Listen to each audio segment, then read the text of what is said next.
This is Regenerative Skills, the podcast helping you to learn the skills and solutions to create an abundant and connected future. I'm your host, Oliver Gaucher. New Society Publishers is your gateway to a regenerative future. They're not just about books, they're about transforming lives and communities through the power of knowledge and action. Their mission is simple: to inspire and empower individuals to create a more just, sustainable, and compassionate world. They envision a future where every person has the tools and resources they need to thrive in harmony with nature, where communities are resilient and interconnected, and where equity and justice are fundamental principles guiding our collective journey. If you subscribe right now to their newsletter at newsociety.com, you'll be the first to receive sneak peeks at new content and get discounts on upcoming title releases. You'll even get an exclusive discount code on your first purchase of books, ebooks, or audiobooks. So sign up today at newsociety.com. Hey there, everybody, and welcome back. So one of the discussions that have propelled the awareness of regenerative agriculture in recent years has been that of nutrient density in food, a term coined by Dan Kittredge of the Bionutrient Food Association. Now, the idea that our food varies widely in its quality and levels of nutrients has caused many people to look into the factors that lead to these wide discrepancies.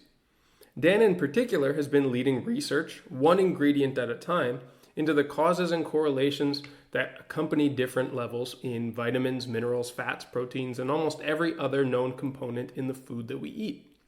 Though I've been watching the conversation and developments of this concept in research for years now, I've been waiting to build a decent enough grasp of the topic to be able to guide a meaningful conversation about what has been learned, where the research is going, and what are the potential pitfalls or opportunities for corruption of knowledge and technology that tells us the details of the nutrients in every ingredient that we consume.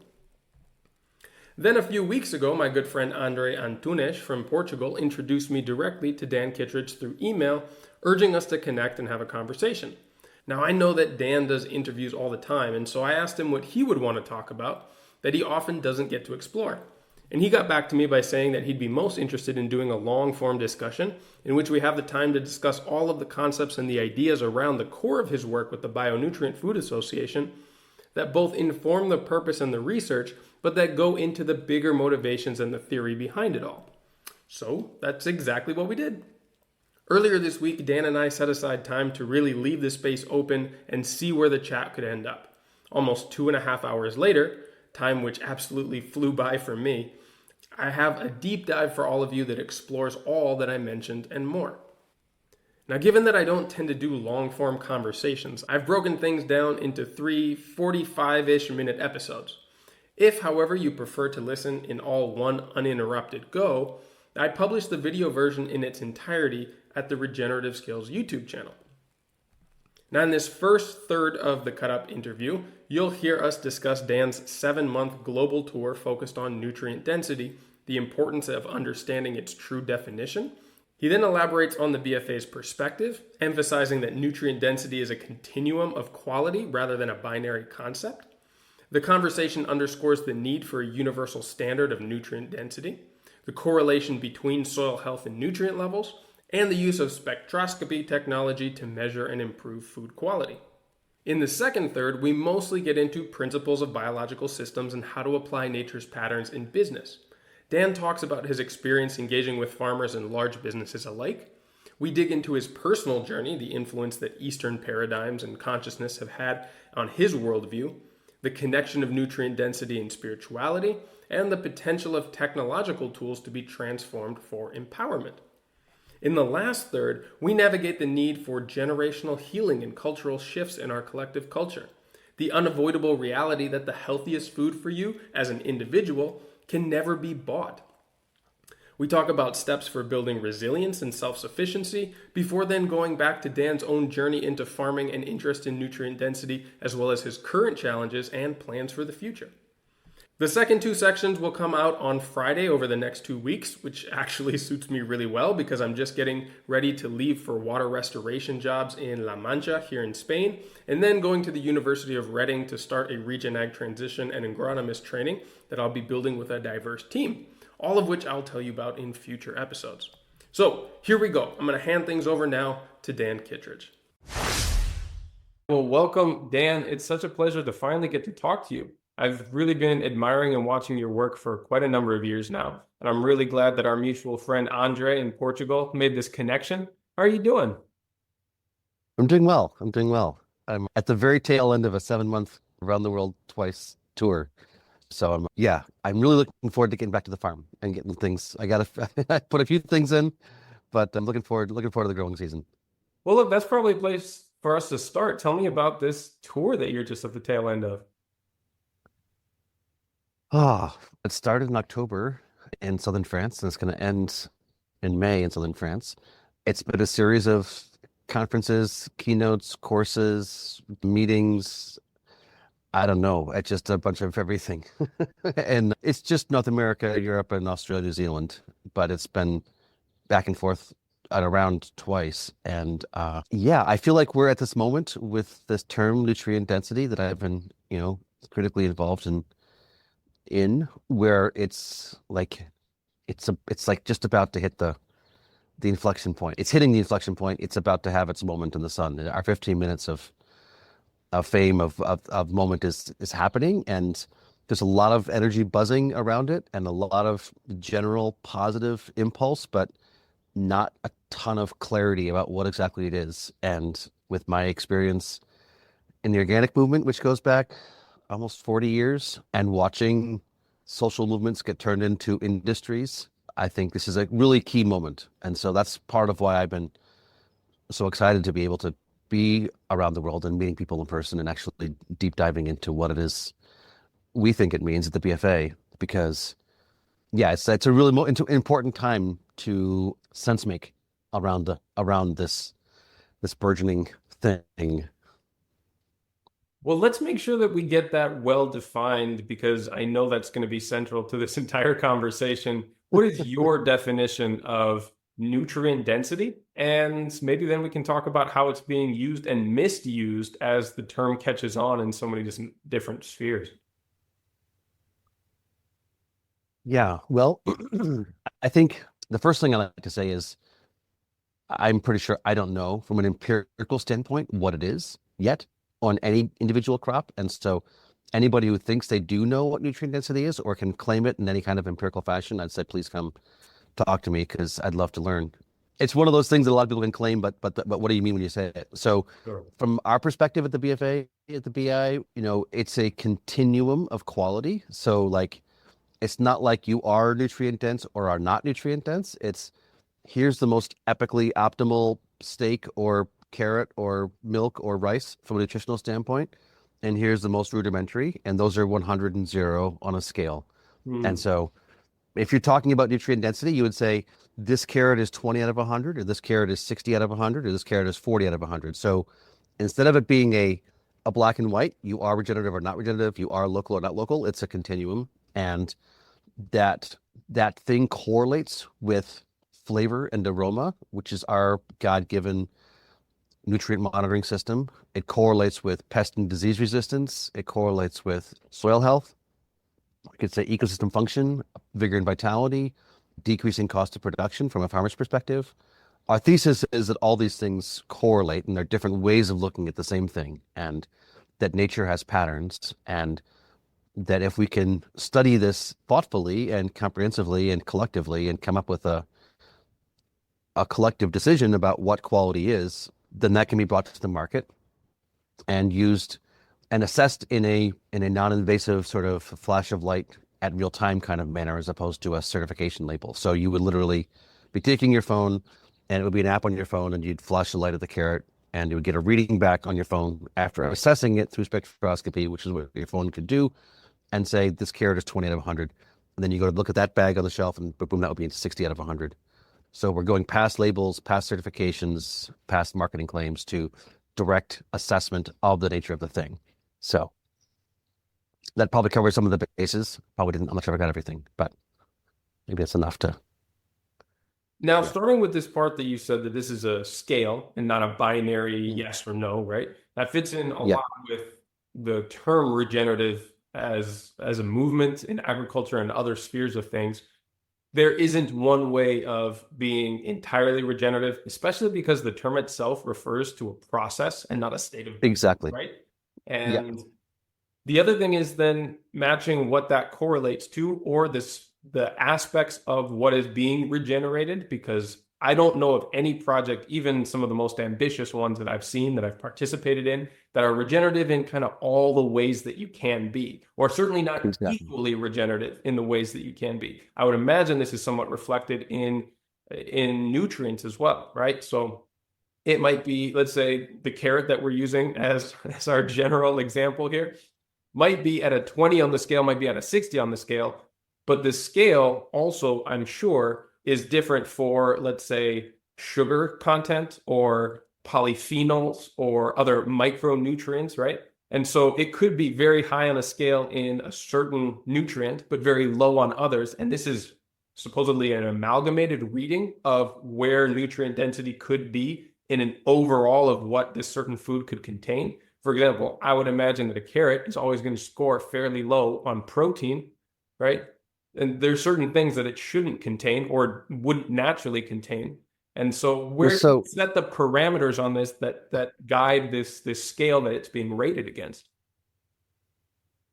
yeah. So I mean, as we're envisioning it, there is a unique set of nutrients and compounds at certain levels and ratios for carrots that defines 1 to 100, as opposed to blueberries, as opposed to beef.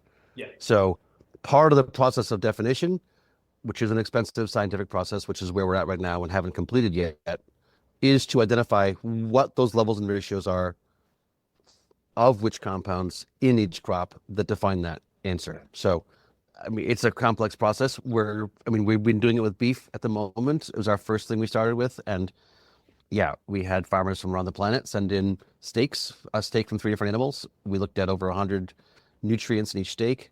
They sent in the manure from their animals. We looked at a couple hundred different species in the microbiome. They sent in the fodder, whether it was the mixed ration or the hay or the fresh grass. We assessed that. They sent in the soil that fodder grew in. They answered a whole bunch of management questions. And then there were human health trials done, feeding people the beef, and they're feeding that beef and feeding the fake meat. And so it was only our thesis is only when we can look at the microbiome and the biochemistry and the agronomy and the nutrition and find patterns can we be able to say these are the 6 biomarkers, whether it's omega-3 6 and B12 and iron and polyphenols or whatever, at these levels and ratios, which equals 80 out of 100 or 20 out of 100. So, but the reality is we don't know.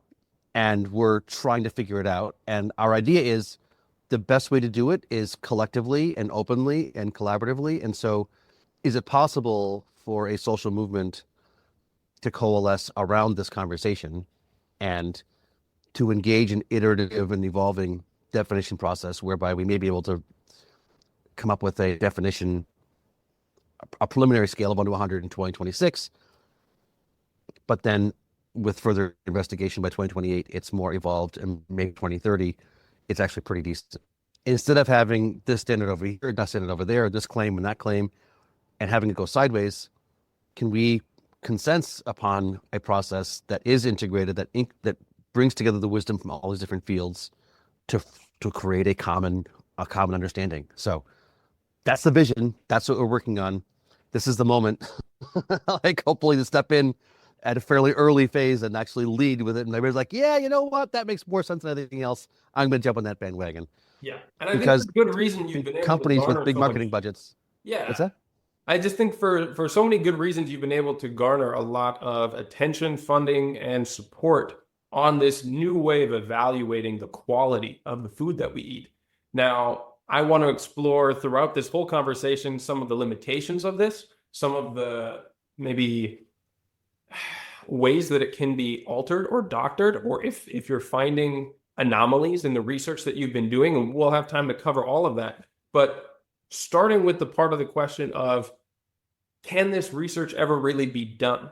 Because as I've heard many times from agronomists and from researchers in this space, we don't yet know what the upper limits are. We might be able to define like, okay, this is the basic definition of, like your example for beef. This is the most rudimentary thing. This is a 0 on the scale. Technically, it's still beef, but only just barely. There's so many things missing. It's hardly there, but we don't necessarily know how good it can be and how nutrient dense, if this is how we're going to measure it, we can actually reach to. Have you found some really interesting outliers that outperform by far the averages that you get turned in? Or do you still think that there are big possibilities for going above and beyond the things you've been able to measure so far? It looks like if you are dialed in to an ecosystem fairly well, it doesn't too much matter what the genetics are of the cow Really? or the soil type or the climate zone. If you actually have a decent polyculture of plants that cow has access to, the biochemistries all kind of end up showing up like this is good. So I think, I mean, as I say to people, like right now, our definition of 100 might only be 90 in 3 years because we found some outliers. Great. This should be a race to the top, not a race to the bottom. And so if people do really begin to figure out how to dial stuff in and do a really more optimal job, awesome. Let experimentation bring us forward. But the reality of the fact is right now that the vast majority of the supply chain is at the 20th percentile. So what we've really found is there's a massive range on the low end, you mean? Or the if you got a bell curve of like, here's the worst, here's the best, like where's the peak of the curve? In a classic bell curve, the peak is at the 50th percentile. That's where the most samples are, right? You got an even distribution. Yeah. What we're finding is the peak of the curve is in the 20th percentile. So the vast majority of the samples are relatively junk in relation to what's possible. And that's the nature of the supply chain for everyone on this planet. So before we worry about like we've optimized for, we've optimized for volume, and not for nutrition. And so like there can be a theoretical conversation about what perfection is, but the reality is that for most people on this planet, what's available to eat is relatively junk. Yeah. I mean, of the real food, it's relatively junk in relationship to what it could be, not the junk that they call food, which I would say is junk and not food, the ultra processed product.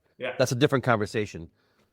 But for those people who are regenerative and organic and local and no-till and permaculture and agroecology and everything else, like we may have these identities and labels, but when we actually begin to look at the nutritional caliber of the food we're producing,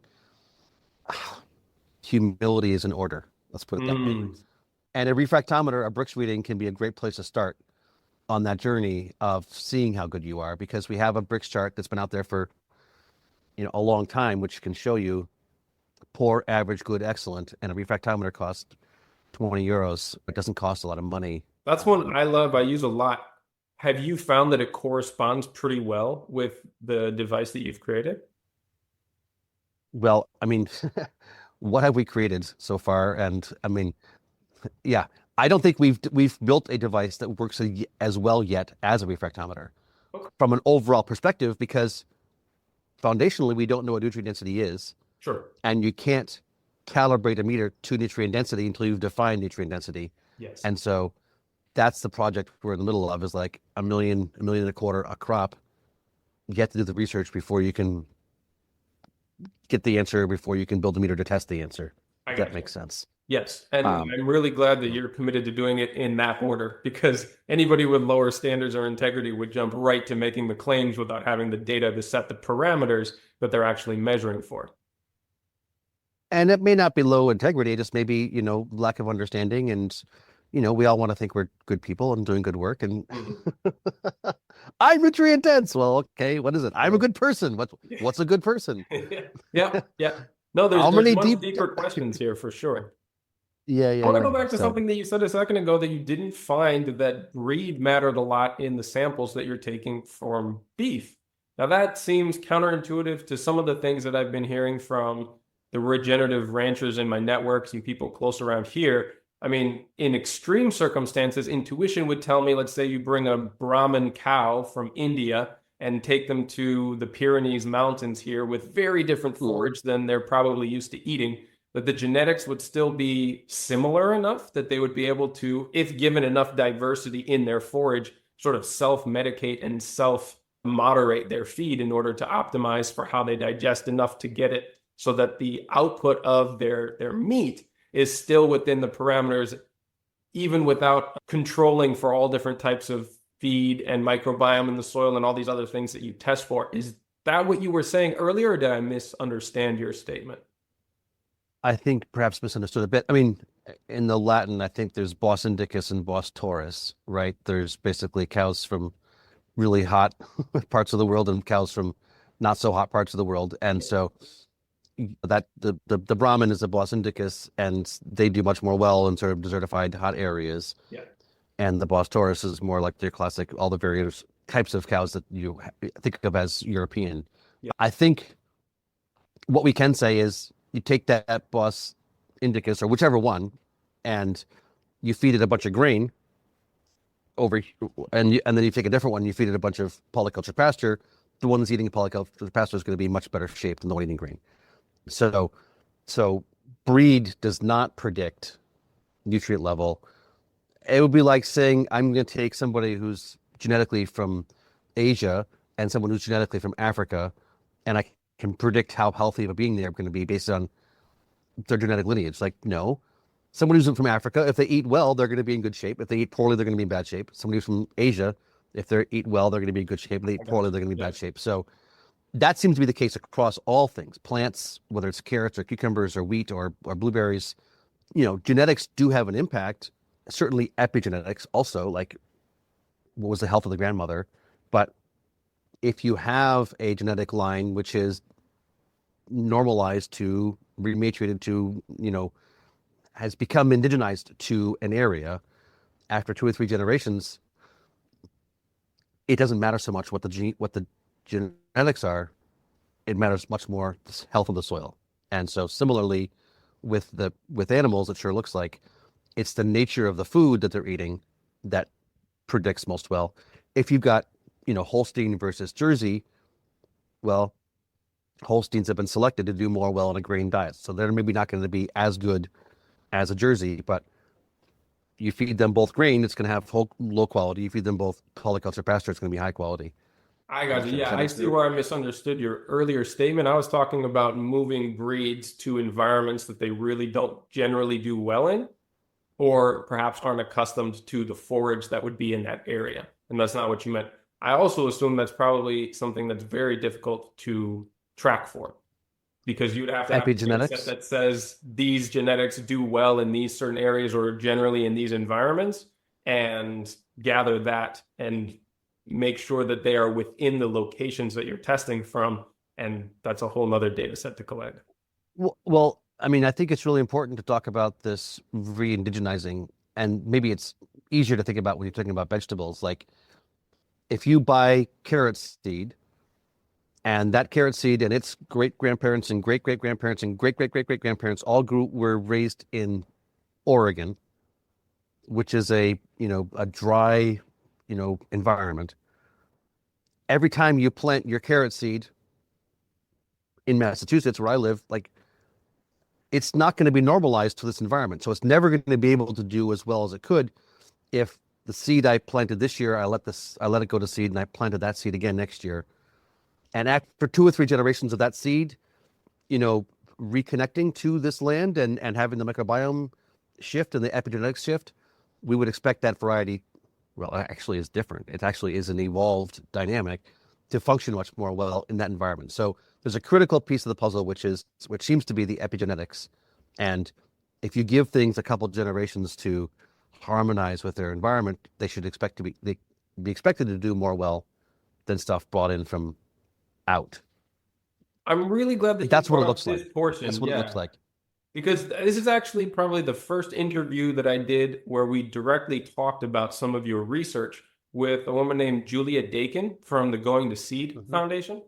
And she made the claim that she did personal research and crunched some of the numbers from the data sets that you made available in some free time that she had during the pandemic, and tried to find correlation between soil health or soil biological health and the health or the nutrient density of the food being tested in it, and claimed that from her analysis of the data that those things did not correlate.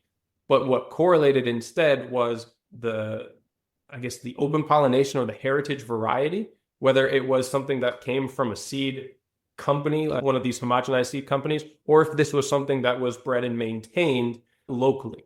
And that tracked a lot more with nutrient density, health and vigor of the plant or the product than did the actual soil quality that was being tested along with it. Does that track with what you found from that? I think I heard about her post, and I didn't track it down and check out exactly what she said. Yeah, I want to But put a I disclaimer. don't think I don't think it Misrepresenting her disagrees. statement, but this is how I understood it. Yeah, well, I mean, what is soil health?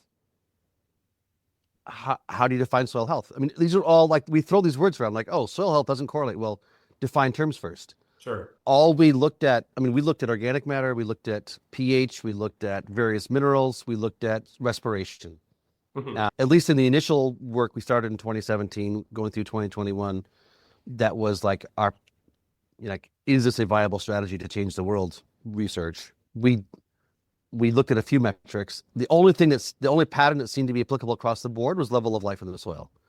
That level of life of the soil seemed to correlate, but we had 10,000 crop samples from 5 years, from 2 continents, from hundreds of farms. And we haven't really properly interrogated the data yet because we just don't have enough money or haven't prioritized it or whatever. So I think what she's saying, I would suggest there's probably truth in it, but how do you define soil health? So it's Yeah. great, exciting conversation. I say let's actually have a deep conversation about this stuff. Let's before we all jump off the bandwagon, we're like, oh, this is the answer. Da, da, da, da. Like the scientific method is a great thing, right? Like, I don't know. And it's generally approachable too. Like you don't have to go all the way to the point of using a microscope right away. You can run very verifiable trials in meaningful ways on a low budget with, small time scales. All right, you might not get conclusive evidence from doing it one time. You might need to repeat it a few times or expand the study, but it's absolutely something that is approachable for people trying to investigate processes in their own land or whatever they're doing. But if we have a common data set, Yeah. if we have, 1,000 farms around the planet that are all sending their samples in to be tested the same way, and we're collecting a bunch of metadata, then you can look at, as long as you've got unified some of those basic dynamics, it's more like an epidemiological style of analysis. And then you can really begin to find patterns, which is how we designed our work initially in that 2017 to 2021 range was like, can we find some simple, inexpensive ways of collecting a bunch of data from a bunch of different farms? Consider every farm to be a research farm. And we actually got a bunch of stuff off the supply chain, off the supermarket shelf as well, to begin to see what patterns we can find. So, yeah. Anyway, I find it very exciting. I'm Me not sure if too. everyone else who's listening is getting bored by all of our wonking out. No. I think we have they're the right enjoying it. audience on this show. That we're just Yeah, okay. we've got good people here. And All that right. leads me to ask about what are some of the things that have been most striking to you in analyzing the data sets that you have access to at the moment. Like obviously you can always gather more stuff, and I'm sure there's tons more that you would love to investigate within what you've already been able to gather. What has been outstanding for you in maybe not conclusions, but at least early results from what you've been bringing in? That nutrient variation is massive. Yeah. That like from the top to bottom in any crop of any nutrient is like 5 to 1, 10 to 1, 20 to 1. So it's not 5% or 10%. It's 5 to 1 or 10 to 1 from top to bottom. So the nutritional variation between this apple and this apple, this cucumber and that cucumber is massive. So that's the first thing is like, it's a big deal. There's a really big variation here in what's in our food. I think another one is it doesn't seem to matter whether you're a local farmer or you're a biodynamic farmer or you do no-till or you do whatever your identity is, doesn't seem to correlate. What seems to correlate is how well your soil is, how much life you've got in your soil. How do we define soil health?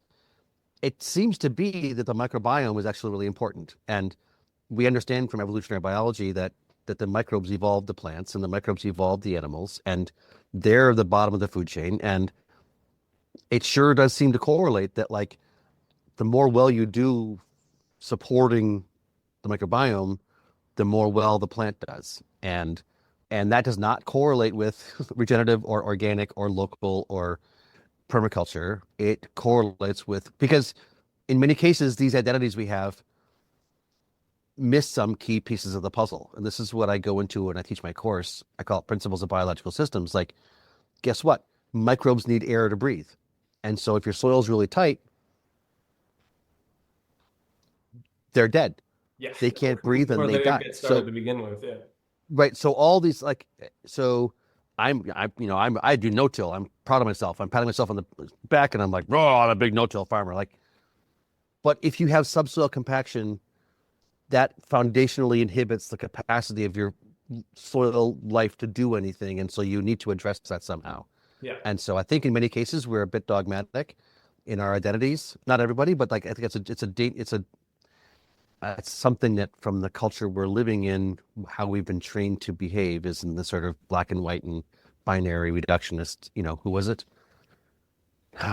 Descartes, Cartesian Yeah. part of it. You pull things into their separate parts, you identify things as separate parts. Like actually no. Reductionist mindset, yeah. The colonized mechanistic paradigm, whatever you want to call it, patriarchal, some people call it, right? Like actually it's a living system. Actually it's a whole big, completely synergistic, interrelated dynamic. Okay, so yeah, variation's massive. Most of us aren't doing that good of a job.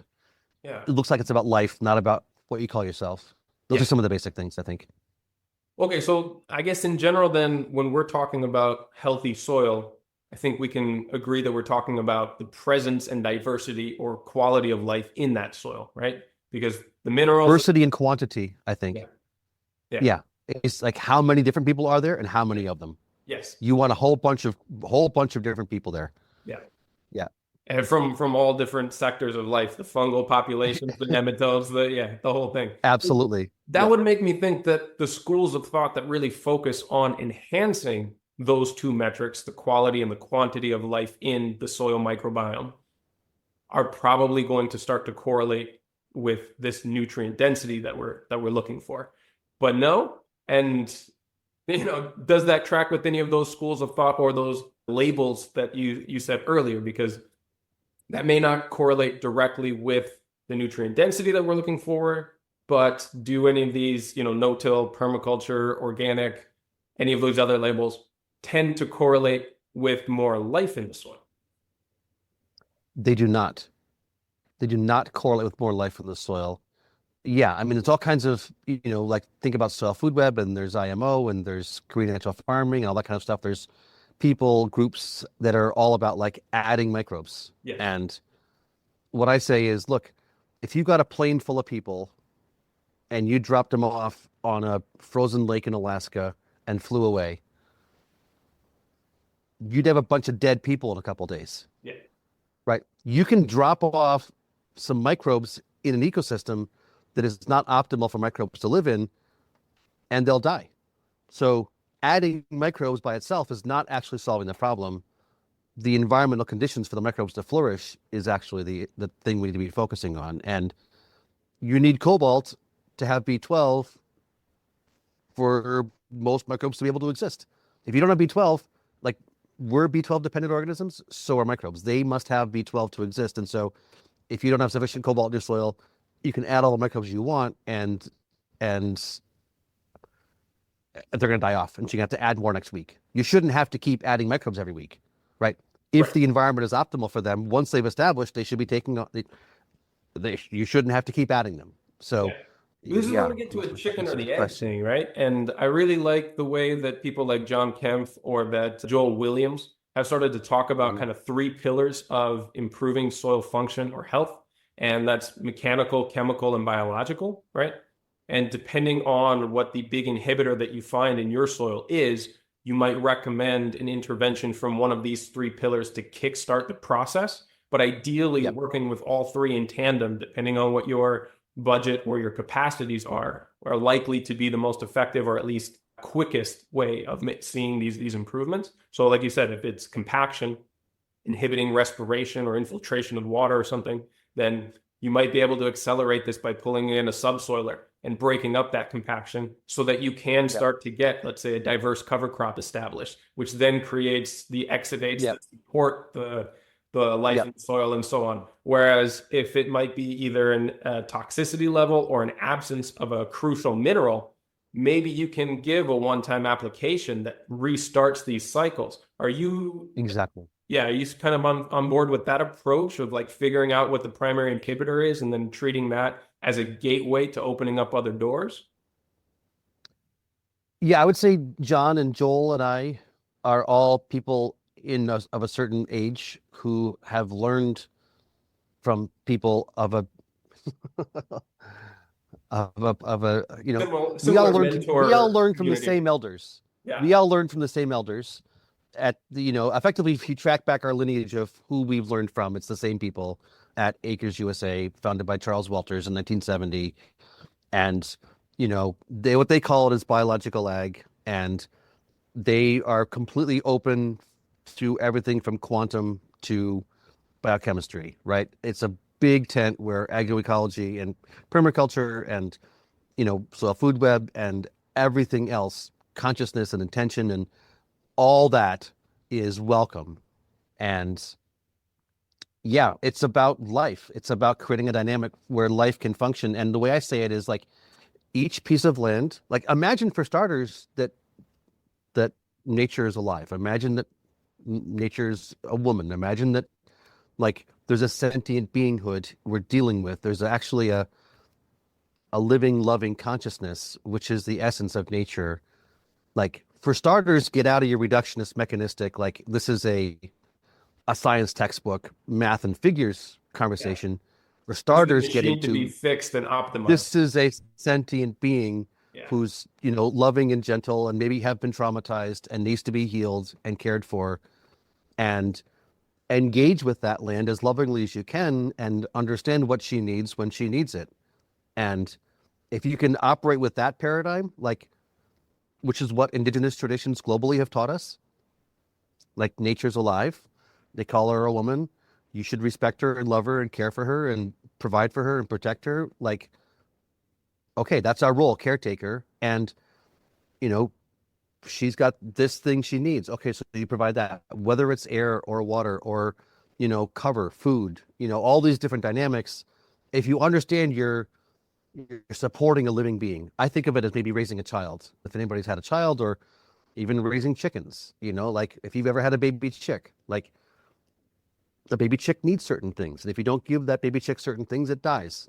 Okay. If you've ever raised a kid, like sometimes that kid's acting out. Are they acting out because they're tired or because they're hungry or because there's a presence of someone who's got a bad vibe and they're uncomfortable?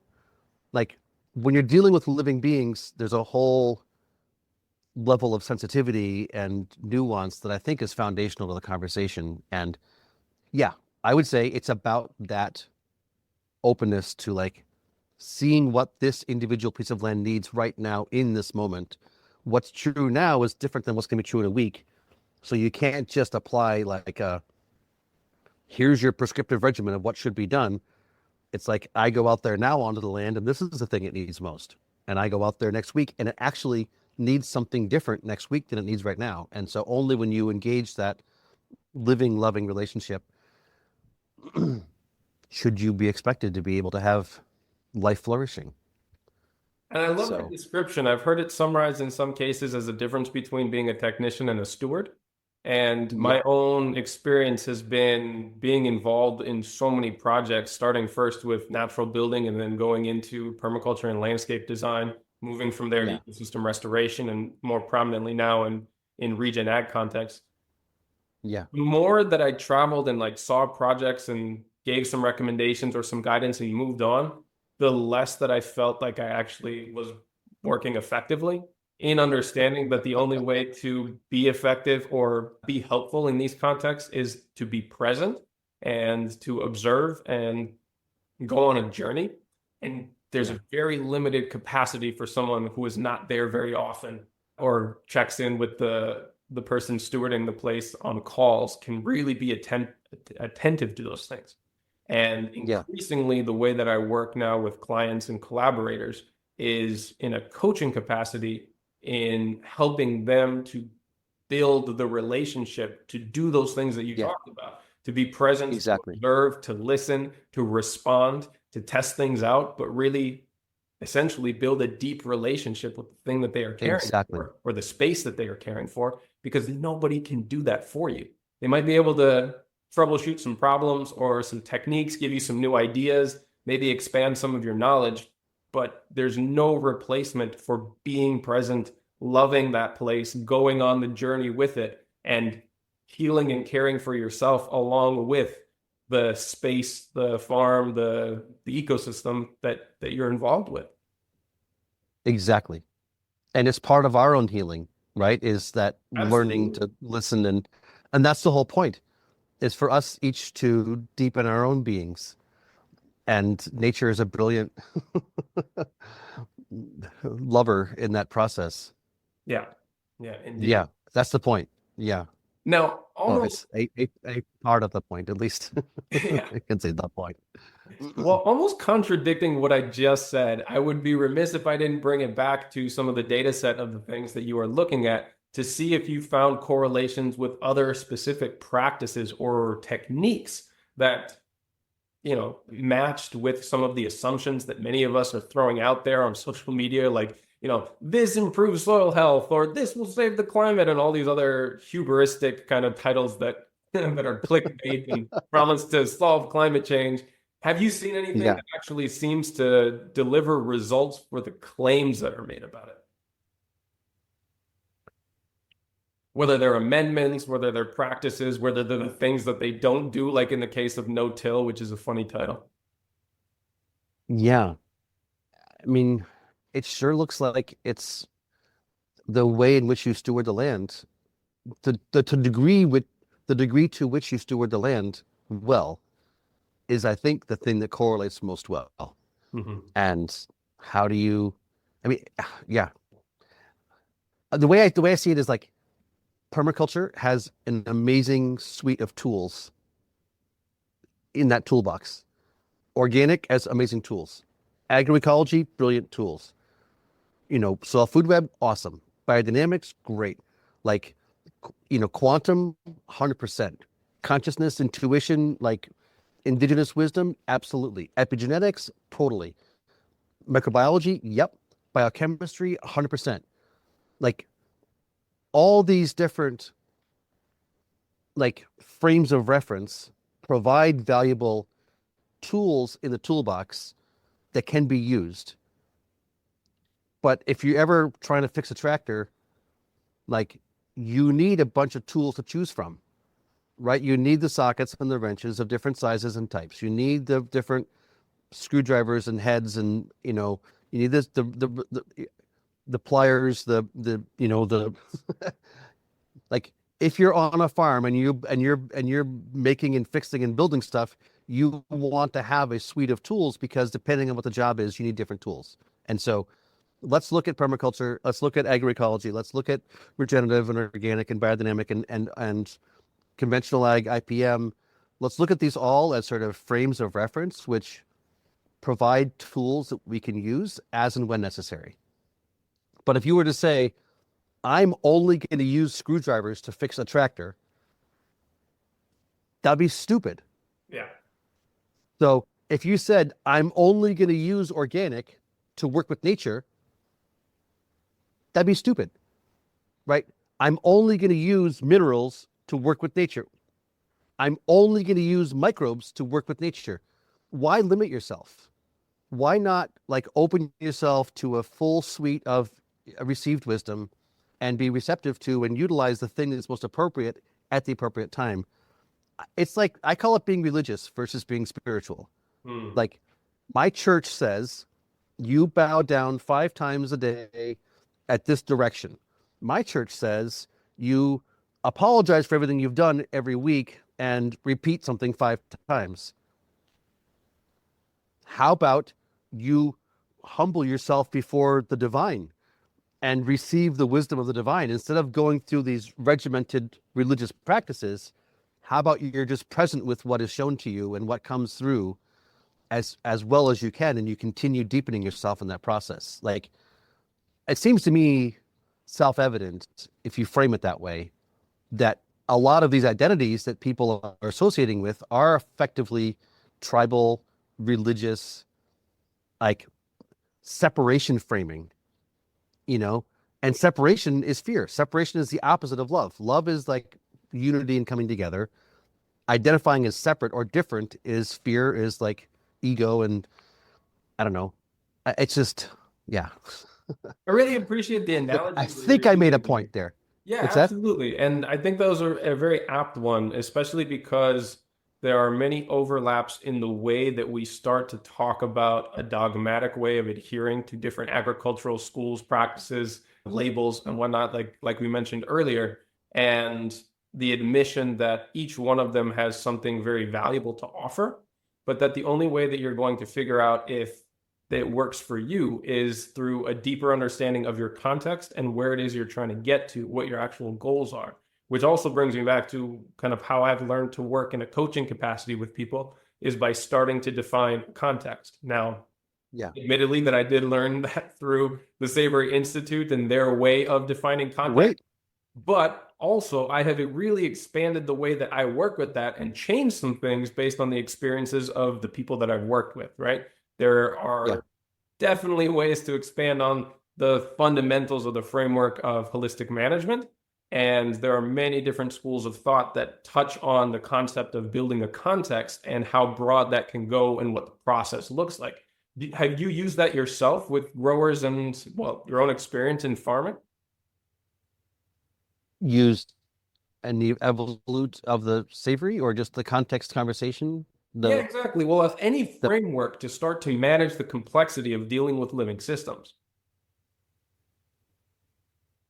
what I've been doing for a long time, I call principles of biological systems. And I say, for starters, understand how nature evolved plants to work, to grow. Like, look at nature's patterns. Plants have been growing for hundreds of millions of years before agriculture and fertilizer were invented. And actually, plants still keep growing in areas where we're not screwing this stuff. So the And first question is, miraculously how grow does in nature do places it? that we have damaged almost irreparably. What is nature's way? Yeah. Who is our guide? Who are we listening to? Who should we be deferring to? And so and when I teach courses, my statement, I always try to say at least a couple of times, like, if nature does things one way and you've been taught to do things a different way by humans, my proposition is what the humans have taught you is wrong. Like, what we really should do is ask nature, what is your way? What is your path? What is your, way of dealing with this thing? And the more we can understand, the more well we can work. So where do you see bare soil in nature? You don't really. Where do you see monocultures in nature? You don't really. Like, where do you see seeds, brought in from somewhere else and started in a faux material in little plastic pots under synthetic lights? You don't really. Like, how often do trees get, started and then get their heads chopped off and then some new ones screwed on and then picked up and dug out and moved and then picked up and moved it over again? You don't really. Like, there's so many things we do which functionally actually facilitate profit for others, which are counter to nature's way, which cause us extra expense and cause our plants to struggle. That if we went back a step and then back another step and took a deep breath and considered what we're doing and weren't in such a rush, the our system function would dramatically improve. Our cost of production would decrease. Our economic viability would increase. All these things can happen much more well the more we step back and look deeply at the things we're doing and how they fit or don't fit with nature. And I think we have examples from indigenous cultures globally of being able to manage ecosystems at continent scale for optimum vitality, with no plow, with no wheel, with no beast of burden, with no meaningful inputs. Like, if we're willing to step back and step back and step back and say, how have our deep elders done it? What is nature's way? And look at our land and look at our process in that fashion, I mean, from my perspective, we can reverse desertification in 5 years. Like the brown parts of the planet can be majorly turned to green, right? Climate change, 100% reversed. Chronic disease, yeah. I mean, agribusiness, no need for it anymore. Like if we're willing to step back and actually deeply engage this process, we can transform the vitality of the planet and our system function by being more deeply in, I don't know, service to, deference to, humility to nature. So that's for me is the best framing I've got, is like, call it God, call it love, call it universe, call it nature, consciousness. I think they're basically synonyms. And I mean, even the quantum physicists are telling us now that consciousness is the foundation of reality, that 95% of the reality that they can't find, they call dark matter and dark energy, is actually consciousness, which is what the swamis in the Himalayas taught us 5,000 years ago, and everybody else. Like there is actually an answer to the deeper questions if we're willing to step back and look. And once you can start with that framing and then follow a intuitive logic path forward, it becomes much more simple and much more economically viable and much more successful. And then we can talk about having human culture that's not a bunch of wage slaves with people that are, cogs in an industrial wheel that's having profoundly negative implications on the ecosystem and culture and stuff. I mean, we're all part of a system that is, not optimal. And so how do we pivot for our children, for our grandchildren? I think it starts with that humility to what's really going on. And that is nature, that is love, that is consciousness, and being aligned with it. So that's my framing. That's why I try to teach when I teach my courses. I don't usually start there. I start with like plants are green because they've evolved to make sugar in their leaves, which is then feeding the microbes, which is because the plants were evolved by the microbes, and we walk through a logic path that leaves you 24 hours later at the end of the course, in this deeper conversation. But yeah, nature's been doing this really well for a long time. So let's learn from her. Remember that because this conversation lasted about 2.5 hours in all, I broke it into 3 sections. The next part will come out this upcoming Friday. If you don't want to wait until then, you can catch the full uncut interview on the Regenerative Skills YouTube channel, which is now live. Now, before we wrap this up, just remember that these episodes are only the beginning of the learning resources, design and coaching services, in-person courses, and interactive community that are available through Regenerative Skills. The Discord server is our free community where you can connect with other like-minded listeners, exchange ideas, stories, tips, and resources, as well as interact with me directly and quite a few former guests from this show. Our Instagram account @regen_skills is the best place to see the projects that me and the team are working on, both for clients and collaborators, as well as on our own properties. I'll also be announcing the certification courses, workshops, and gatherings that we've got coming up later this year. If you're interested in getting dedicated support for your own project, you can now schedule a free planning session with one of our team members through the request form on our website. You can also find all the links, show notes, and past resources there at regenerativeskills.com. We truly believe that no matter your experience, your knowledge, abilities, resources, or background, you can be a powerful force for regeneration on this planet, and we're here to help you find your path. So as always, remember to keep taking those little steps every day towards a regenerative future, and I'll be right by your side along the way.